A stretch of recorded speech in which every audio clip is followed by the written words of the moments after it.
Don't stick your dick in crazy.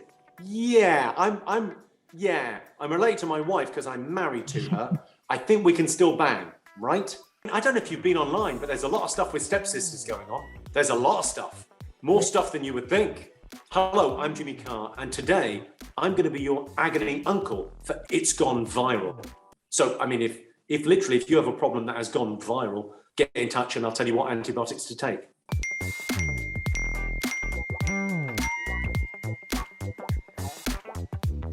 Okay, so I went on a date with a girl I'd been talking to on a dating app. It was raining outside the pub and she outright refused to leave. I offered an umbrella or my coat, but she still wouldn't leave. She soon admitted she couldn't leave because she's a witch and can't go near water. Do I take her on another date or ditch the witch? Okay, my advice, this is great life advice. You could get a tattoo of this. Don't stick your dick in crazy. You could live your life by that and you wouldn't go far wrong. Do not stick your dick in crazy. If a lady seems crazy, don't put your dick in her. That's a crazy lady. I think I might be a witch. Yeah. Probably not, though. Probably not a witch. I think that's genuinely the best bit of advice I've ever heard. Yeah, it's solid, right? Yeah, I love it. That's Prime Minister worthy, I'd say. Wouldn't it be something if we had a Prime Minister that would say that? Although, they tried it with Trump and actually it's better just to have someone who's clever. Hi Jimmy, my best mate has just had a baby and I'm really pleased for him and his wife. But his baby is really ugly and he keeps sending me pictures of it. Obviously, I can't tell him he has produced an ugly baby, or can I? Am I a bad person if I tell him that I'm bored of the constant pictures and his baby is actually really ugly? Wow. Okay, so a friend has had, I think age is an interesting thing, isn't it? Age is kind of not important. I think the important thing is life stage. And your friend is at a life stage where he's ready to have a baby and he's settled down and he's had this incredible creature and that guy is not there yet. He's not there. You are a child and one of your friends is a man. That's what's happened there. And you've gone, I don't like pictures of babies. I don't like babies. Oh, babies are boring. I want to go down the park. I want to drink beer and go to play football or watch a film. Okay, you're just not there yet, man. All babies are beautiful. You've just got to be at the stage where you're into babies. I mean, sometimes you have to ask. Sometimes you go, it's difficult to tell. You go, is it a boy or an ugly girl? Have you ever seen a friend's ugly baby? Yeah, of course. And they're beautiful. They're beautiful creatures. I had an entirely spherical head as a child. I'd absolutely got a little rugby ball. I looked like Stewie. Weird. And then I turned out to be beautiful. Hi, Jimmy. I can't believe I'm admitting this to you, but here we go. About 3 weeks ago, I went on a date with a really nice girl. We went back to mine, and after about 30 to 40 minutes of chatting, we realised that we were actually second cousins. We've looked into it since our date, and the good news is that we're not actually related by blood, but we are still related.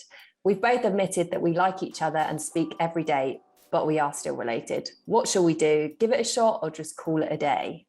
Oh, well, here's a fun fact. This is so easy. You are not related. You know the bit where he says, we're not related by blood?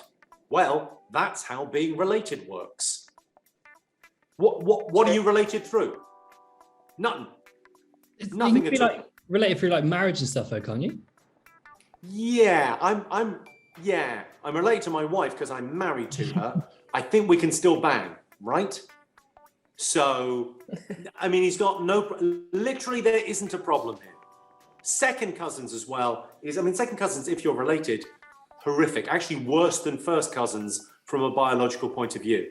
But if you're not actually related, it's just a slightly awkward family thing. I don't know if you've been online, but there's a lot of stuff with stepsisters going on. There's a lot of stuff, more stuff than you would think. I finished in the second lockdown, I finished Pornhub, and it mainly seems to be involving stepsisters. I finished Pornhub. I did. I finished it. You put your initials in and the screen just comes up and says rehydrate. So you think, go for it. It's a funny story. He's not related to her. He's not related because you can only be related through blood. That's just a fun fact. So they're not related. There's, I don't know, maybe their uncle and someone's second aunt got hooked up, but that isn't anything. It's fine. And they get on really well. And if it makes it a bit hard for them because they think the incest taboo might be kicking in, great, have at it. You wouldn't have to introduce her to the family either. That's done. Ticked off the list. Well, that is great. Are you from Norfolk by any chance? Where they have siblings with benefits? I started working as a cam girl last year to earn a bit of extra money and often get weird requests from men. Oh, sorry, there's a letter. Sorry. I just thought, Simon, you're not naturally a cam girl, but okay. I didn't earn much money from it, but it's a thing of a past. So give me the cam girl. I started working as a cam girl last year to earn a bit of extra money and often get weird requests from men, such as doing the washing up naked or pouring milk and cereal over my head fully clothed. Last month, one subscriber asked me to publicly humiliate him in a group chat room and shame his micro penis whilst his webcam was also on. I obviously obliged. I then started my final year of uni a couple of weeks ago, and I had a new lecturer teaching our accounting module. In walks my lecturer, and it was him, micro penis man. Do I drop out of this module or stick it out and hope he doesn't recognize me? I wouldn't worry about it. I think I think that's fine. I think it's okay for people to have multiple different lives. And he's one thing when he's on the webcam, and he's another thing. I'm sure he's a good lecturer. I don't know how having a bigger dick would make you a better lecturer. I don't know how it would help. And the fact that you've seen that side of him, I don't know, it humanizes him. You know, you're a sex worker, great, very sex positive, good luck to you. He's got a micro penis and his jam is being humiliated. Okay, everyone's got their shit, right? Just fine, go with it. I like that thing of comedy. I think is a bit like, comedy for me is a bit like food and a bit like sex. How spicy you like it is a very personal choice. And my comedy's not for everyone. In the same way as like a Vindaloo curry isn't for everyone, and being sex shamed for your micro penis in a public forum isn't for everyone. You know, it's like different people like different levels of spice. And I think we should all be very live and let live and just, you know, stay in your own lane. But don't be dropping out of a module because someone has a small dick and likes you to shame it. Great, fine.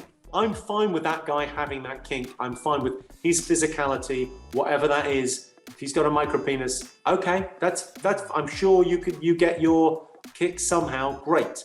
But the idea that it would affect her life and her academic life is fucking crazy.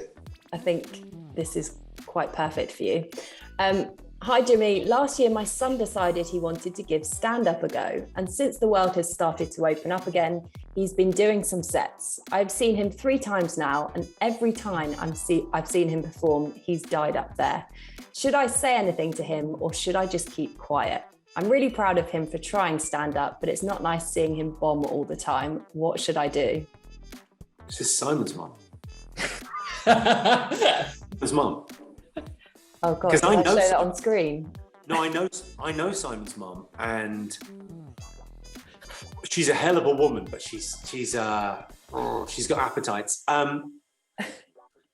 She was working as a cam girl last summer, I remember, because I was lecturing. No, it's another story. Hang on. So this guy's tried stand-up. His mum's come to see him do stand-up. Now, That's your first mistake. I think when you start doing stand-up, you have to like go, look, those are my friends, that's my life. I'm going to go and do this other thing and go and do your other thing. Because it's a strange, lonely life, but you kind of have to go and do it on your own. You have to go and make your new stand-up friends. You can't bring the family with you. It's a solo journey. So he might have died because his mum was there. That might be the cause. I think I would have been embarrassed performing in front of my mum, or a bit self-conscious. I get self-conscious when my partner comes to the show. She doesn't come that often these days, but she came to the last tour, and I was like really nervous when she was in. Like much more so than if a big comic that I admire was in, or anyone kind of, I like. It's like nerve-wracking. So I would say don't invite your mum to gigs, and it's not mum's decision to say he's shit.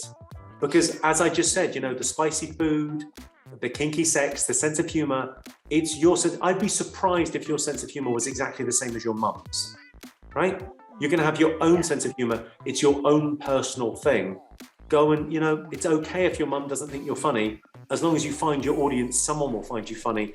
And even if you're a bit shit, even if you die a couple of times as a stand-up, it'll increase your enjoyment of stand-up comedy forever. In the same way that if you learn a bit of piano or a little bit of guitar, it increases your enjoyment of music because you suddenly have a concept of like how amazing these people are.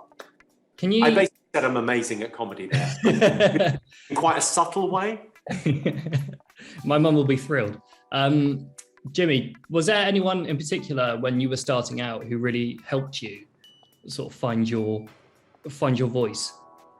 There was a few people that were very influential on my comedy. There was people that I watched, like Stephen Wright and Emo Phillips, sort of great American one-liner comics that were doing sort of jokes. I like jokes. I've always worked with jokes. I'm trying to write like longer routines now, but jokes is really my thing. So I was influenced by them. And then the people that I worked with, I liked people's work ethic. I liked people like Adam Bloom, who's a circuit comic who I've always very much admired, had a great work ethic. He was always like interested in talking about comedy, interested in writing new stuff, interested in new angles and how jokes worked. And I found that very inspirational. He's a guy that's worth seeking out. He plays around the country and Adam Bloom's always great, always interesting. Hi, Jimmy. My best mate is getting married in 2 months' time and I'm his best man. I love him like a brother and I'm deeply honoured to be by his side on his special day. However, about 6 months ago, me and his fiancée ended up having sex. No one else knows this except us two. But as the wedding gets nearer and nearer, I'm now starting to realise what an awful thing we did. Shall we come clean and tell him or just pretend it never happens and hope it never comes out? I mean, that is so Simon, you're asking for a friend there, but you're in a tough situation. I mean, do you take that to the grave? I think maybe you take it to the grave because was she not sure about the guy? I mean, I don't know. I think you talk to her about it, you don't talk to him about it. It feels like that's not your secret to tell, that's hers. You can't blow up their life because I presume it was a drunken encounter, was it? I mean, we don't know. We need this guy on the line because I'm made of questions right now. What happened? Was it a self-destruct thing on her part? Was it too much pressure and she wanted out, so she did the worst thing she could think of? So what's going on with you two? There's a lot of tension here. You can't just bring me in on this. Simon's in love with Emily, but I don't know what with Simon. It's actually my fiance. This is my story. Who? No, it's not. No, because you've never broken Simon off a piece, so we know that isn't true. Right. I mean, I think that last one, I'm not sure whether it's a good answer or not, but I think going and speaking to her would be don't go and speak to him. You're blowing up someone's life. Go and speak to her about it and talk it out and ask her what it was about for her and ask her what she thinks it was about for you and ask yourself what it was about for you is my serious answer.